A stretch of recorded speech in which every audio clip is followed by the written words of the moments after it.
If you enjoy our videos, subscribe, like, and comment to support us. Thanks for tuning in.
Through the centuries, London has inspired great writers, great painters, great statesmen, and great criminals. But in the year 1896, the greatest criminal of them all suddenly came into being. His identity was unknown, he never left a clue. And all London waited breathlessly as he struck again and again with sheer audacity and terrifying brilliance.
That's fantastic.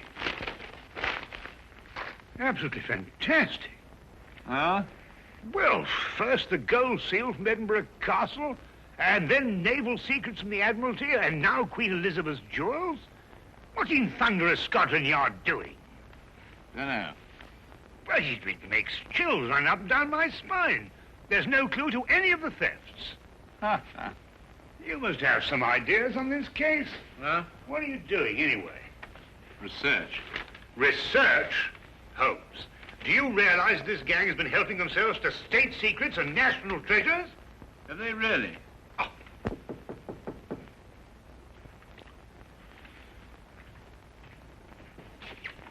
Oh, hello, Inspector. Come on in. Good morning, Dr. Watson. Is Holmes in? Yes, he is, but our communications seem to be faulty. Oh. There you are, Holmes. Oh, good morning, Lestrade. You're up early. Well, you'd be up early, too, if every government official in London were breathing down the back of your neck. Well, I must say that would make sleep rather difficult, wouldn't it? Holmes, I'll come straight to the point. I need your help. Indeed? It's these extraordinary thefts. Government stuff, you know. This man and his gang have evaded every trap we've set for them, and the commissioner's demanding results. I gather that your position is somewhat precarious and you wish to secure it, eh? Well, all right, Holmes. You can put it that way if you wish. Well, Lestrade, you know, there's only one thing for you to do. To regain the confidence of your superiors, you must go out and capture this criminal yourself. Well, goodbye, Mr. Holmes. Goodbye, Lestrade. Good luck. Lestrade, if I can be of any assistance, please don't hesitate to ask me. Thank you very much, Dr. Watson. Good day. Good day.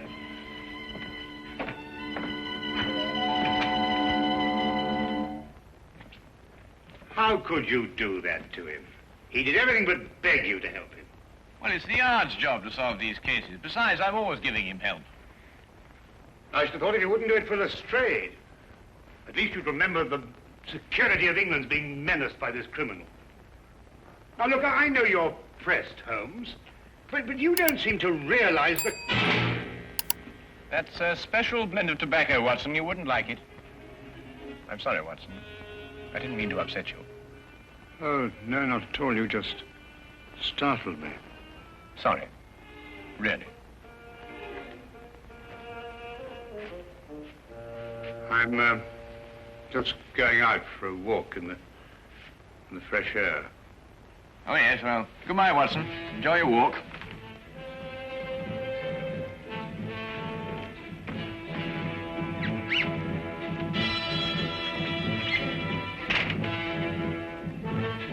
Certainly Holmes's erratic behavior was enough to set my nerves on edge. But now suddenly I was far more than upset, for I had seen something in that humidor. At least, I thought I'd seen something. Perhaps it was my imagination, my nerves. But I could have sworn that mixed with the tobacco in the humidor was a diamond necklace.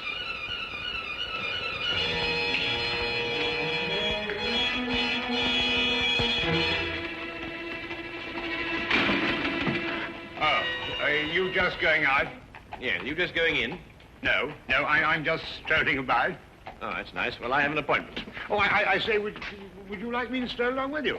Well, as a matter of fact, it's a private matter. I think I'd better go on my own. Oh, right. Well, will I see you for lunch? Most likely, yes.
Watson, I said it was a private matter.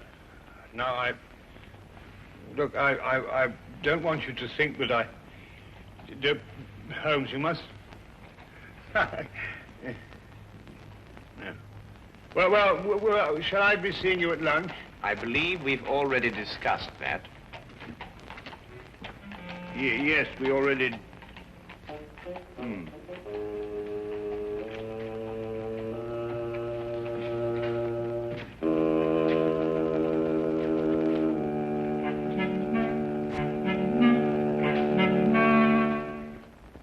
When Holmes returned, he was kind enough to let the morning affair be forgotten, or apparently forgotten. Thank you, Watson. And I hope you won't mind if I take my cup over to the desk. I have a few things to look over. No, of course, my dear chap, do, please. His only reference to it was his remark about another private appointment that afternoon. I felt he gave a bit of undue emphasis on the word private. As for me, as terrible as the morning experience had been, it actually stressed the importance of continuing my investigation. One other thing was also made quite clear. I realized that if one were to match wits with Sherlock Holmes, one could not employ ordinary methods.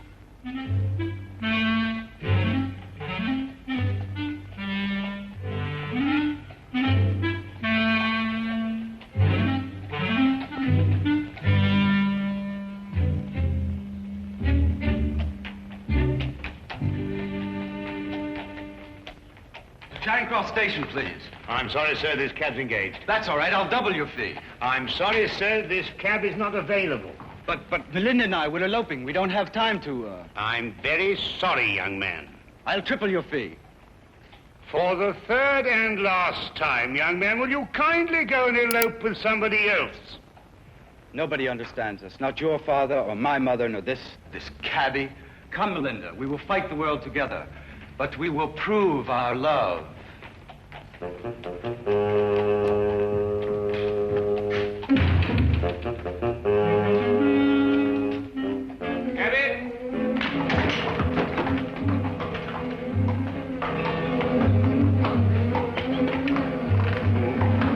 Number 860. What in heaven's name are you doing up here? This, sir, is where the cabbie usually sits. No. Really, Watson? I'm sorry, sir. I think you've made a mistake, sir. My name isn't... It's Sedgley, sir. Oh. Well, Sedgley, may I give you a word of advice? The corners of your beard are in dire need of repair. Most extraordinary behavior. Ah, here comes the legitimate carriage. Cabby! Cabby! Well, good day, Sedgley.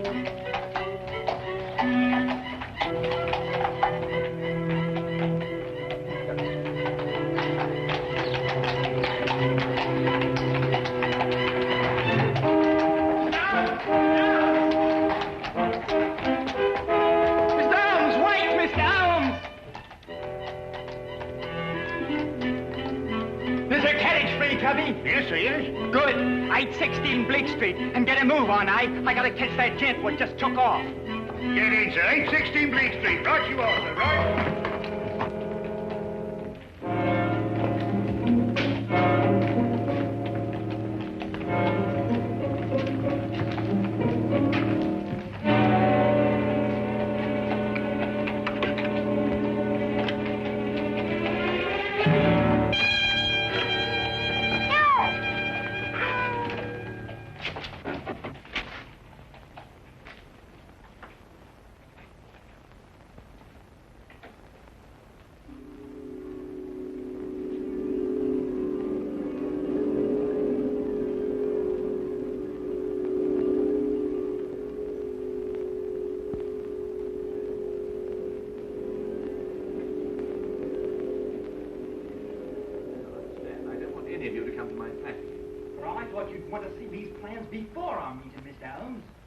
Minor difficulties, nothing serious.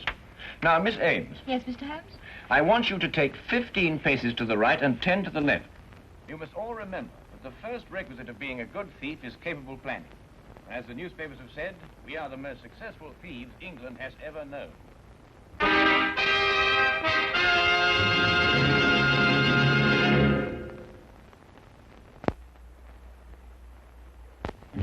And now, we return to the case of the neurotic detective.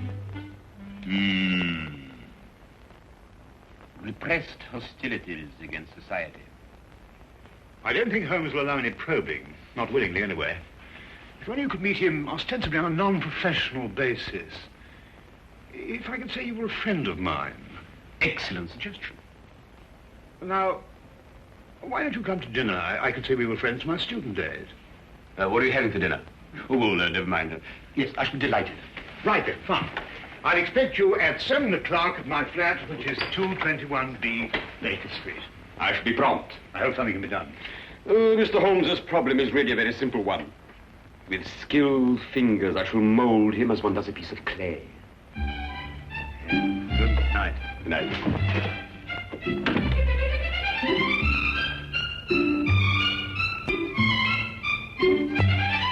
Ah, yes, the inner workings of the mind, Professor. Fascinating. It is amazing how many seemingly normal people are mentally disturbed. Now, take yourself, Mr. Holmes, as a purely hypothetical example. I imagine you might dream that the whole of London fails you. On the contrary, I sleep most soundly. Ah, but then there are all the little nervous habits, the idiosyncrasies. For instance, do you drum your fingers on the table?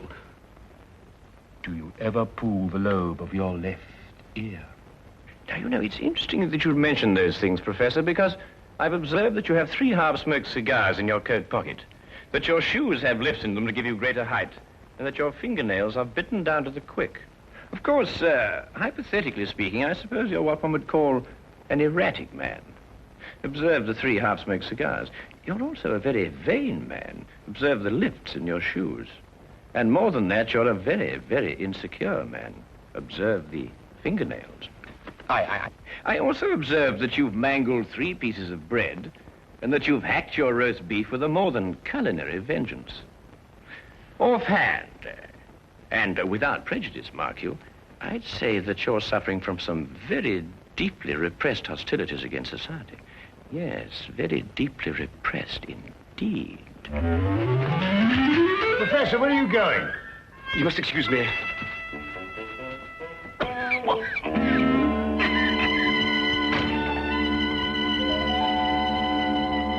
Extraordinary friends you have, Watson. Yes, indeed.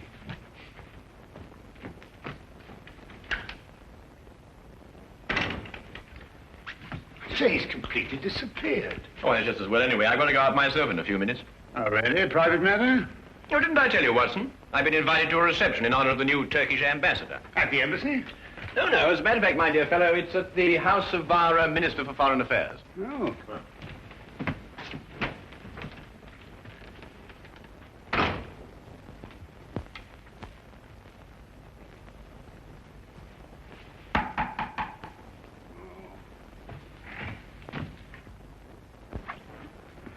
Good evening, Dr. Watson. Is Holmes in? I want to ask him a few questions. I'm so glad you came, Lestrade. You're the one man I wanted to see. Now, sit down, will you? Sit down. What's the matter? Now, Lestrade, I want you to promise me that what I'm going to tell you, you won't reveal till your dying day. The mood the commissioner's in, that may not be very long. I know who London's master thief is. Who? Holmes. Holmes? Holmes. Holmes! Shh. You're joking. I wish I were. Oh, but Holmes... I don't believe it. I can prove it.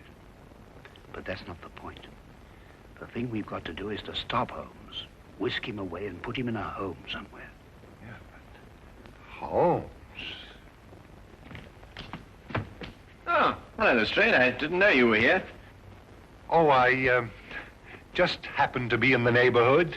Oh, good. Watson, I wonder if you could, look, can you fix this confounded thing? It keeps on popping up at the bank. Oh, hang on. I thought you hated formal affairs. Well, people change, you know, Lestrade. People change. Oh, come on, Watson, hurry up. I want Just a second. Very important to do this, you know. Very important affair. There you are. There you are. Good, thank you. Oh, Lestrade, tell me, how's that big case of yours getting on? Oh, fine. Terrible. We haven't a clue. Oh, I say, flowers. Yes, I'm escorting a rather beautiful young woman tonight. Rather picturesque, don't you think? Well, good evening, gentlemen. Well, enjoy yourself. Good night. Thank you, Watson. Thank you, Lestrade.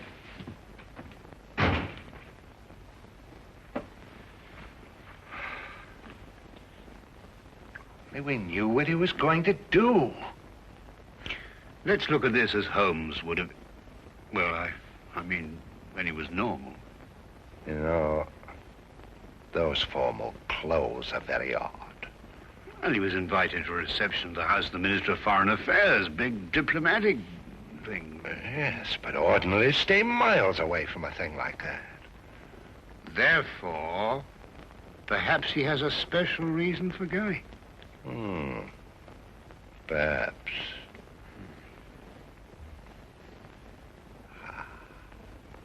Yeah?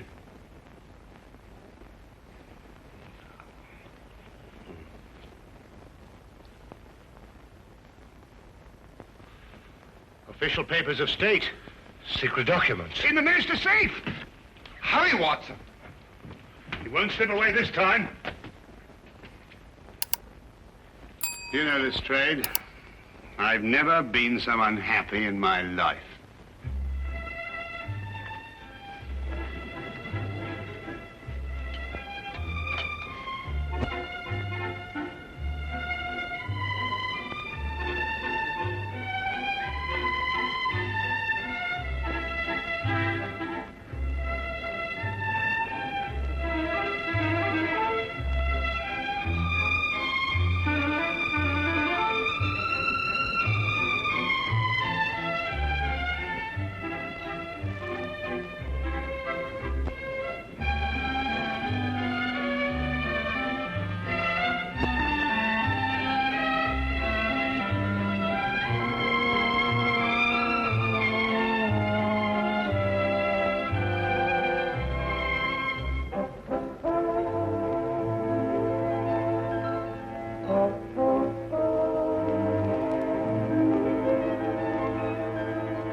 Done nothing but sing and dance and talk and have a wonderful time.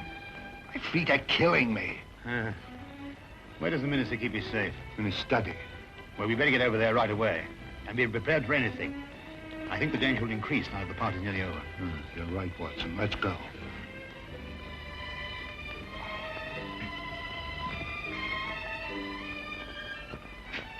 Ah, Wilkins. I didn't see Mr. Holmes anywhere, sir. But his young lady left in a carriage, all by herself, sir. Yeah, no time to lose. Dr. Watson. Yeah? I want you to hide behind this curtain here. And, Wilkins, what's in here? It's a cupboard. I want you to stay in here and come out when you need it. Right, sir. I'm going to stay in the hall. We'll get Holmes no matter what he does. Right. Right.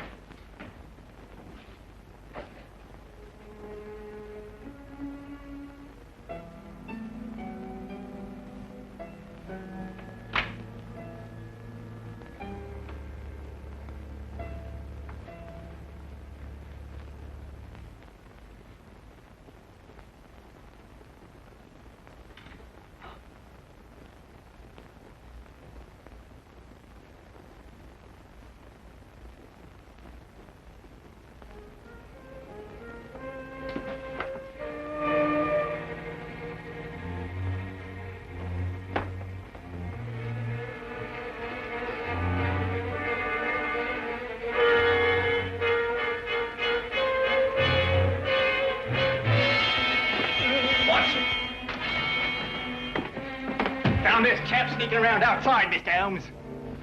Good work, Toby. Now, look, Holmes, you don't know what you're doing. You're not well. You'll never get away with this, Holmes. I already have. Oh, Toby, would you be good enough to ask the commissioner to come in here, please? The commissioner? Of Scotland Yard? Well, naturally. Now, look, Holmes, I'll take you away to France or Switzerland and Spain. I mean, you'll have a nice long rest.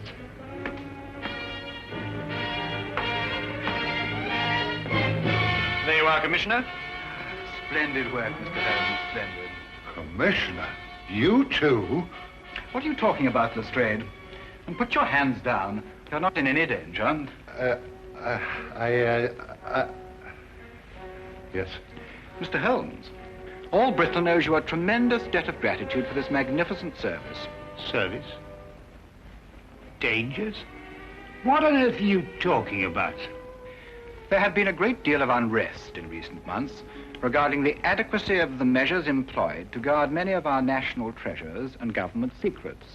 It was discussed in the various ministries and at the Yard.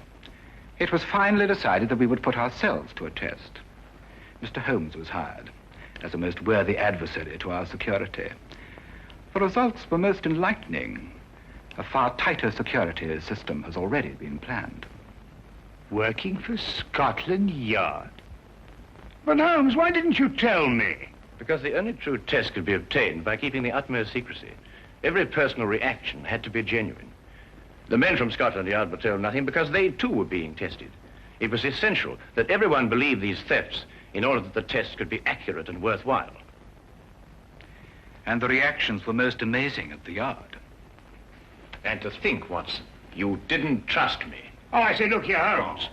No, Holmes, really, you've got to listen to me, please. I mean, get my point of view. I mean, for all I knew, the whole British Empire was at stake. Well, yes, you have a point there. Come along, Sedgley. Oh, really, Holmes? Sedgley?